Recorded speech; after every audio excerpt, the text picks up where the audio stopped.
Hey, happy Friday, leaders, and welcome to another edition of 3 to Grow. And again, this is an email that goes out, also do the video.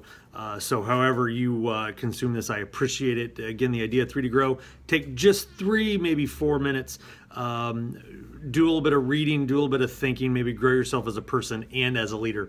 As always, got 2 ideas I want to share with you this week, and then the quote of the week. So here's the first idea. It's this idea of, are you winning? Have you ever got to the end of the day and thought, I'm exhausted, but I have no idea what I got done today? It can happen, right? Your days are busy. You have lots of things going on. But at the end of the day, how do you really know if you've won? How do you define success? More importantly, how do you know if your team is defining success? And let's not kid ourselves. We all, at the end of the day, would like to know if we won. Regardless of how the day went, we want to know, did we win? Everyone likes to play a winnable game. So I want to challenge you to do something this next week. At the beginning of each day, I want you to take just a couple minutes, and I want you to write down 3, maybe 4 things that for you would define success for the day. So in other words, if I get these 3 or 4 things, if these 3 or 4 things happen today will be a good, successful day. Now, this is not necessarily your to-do list, because you know as well as I do, the to-do list always gets stuff added to, and it really never goes away. A lot of us have a perpetual to-do list that just every time we cross something off, something else falls on. So I don't want to make it your to-do list. I wanted to make it your success list. So maybe here are some things that your success list would do. Like 1, everyone on the team goes home safe today. 2, I learned something new about Joe on my team. 3, we get the back room organized. Maybe the 4th one is we hit our production number. Again, you have lots of other things you're going to do, but what are those things at the end of the day you can sit back and go, boy, I got these 4 things done. Today was a successful day. More importantly, you can share that with your team and go, hey guys, today we won. If you have leaders underneath you, they should do this as well with their teams, because then as a group, you can start to look and going, how are we winning? How are we not? If there's areas where you're constantly not winning and things that aren't happening that are always showing up on the success list that isn't happening, maybe it's an area you need to dive into.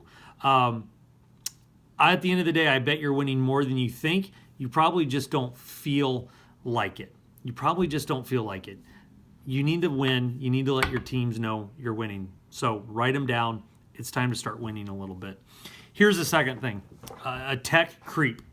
Tech creep. Now, I don't mean a creepy guy who's into technology. Technology is a necessary part of our business, right? You can't imagine doing business without your computer system, without your point of sale, without your laptop, without your phone, maybe even without your smartwatch. No, I do not have a smartwatch, but you can't imagine doing business without those things. Now, I was reminded this week that there was a real battle for our attention, and technology has a way to creep in and win that battle every time. All of a sudden, the person on the other end of the email or the other end of the text message becomes more important than the person or the group of people right in front of us. We all of a sudden are distracted and give them more attention than we give the people in front of us. None of us like to lose that attention battle, by the way. Have you ever stood in line at a checkout counter or maybe an airline counter, and you're dealing with someone, and all of a sudden the phone rings and they go, hey, excuse me for a second, and they pick up the phone, and then they begin to engage in this long conversation with a customer on the other end of the phone. And you're sitting there thinking, wait, we were kind of having a conversation like I was here first. Why are you helping them? That's the exact same thing that happens when you start texting someone or you start firing off emails while you're sitting in a meeting or you're having a conversation. You're communicating, and where you're communicating and who you're communicating with places value. You're saying these emails are more important than the meeting I'm in right now.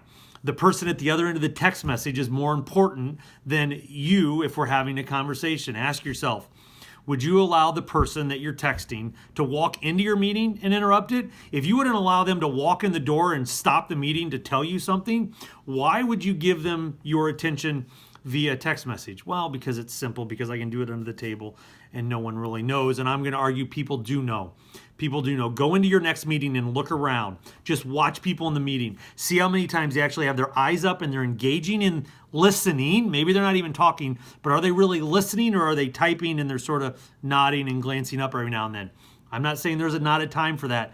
I'm just saying that when we do that, we're placing a value, and a lot of times we're communicating to the people around us. You're not as valuable as what I have going on my computer screen, on my phone, or maybe even on my watch. Technology is convenient, but it should be for our convenience. Don't allow it to control you. Don't allow it to prevent you from being present in your conversations and the meetings that you really do need to be present. Okay, quote of the week. Quote of the week comes from Jocko Willink, a former Navy SEAL. He says, "There are no bad teams, only bad leaders. There are no bad teams, only bad leaders." Leaders, you make a difference every day. That difference can be for good or it can be for bad. The choice is yours. Thank you for all that you do. Don't forget, think differently, lead courageously, live passionately, and have a great Friday.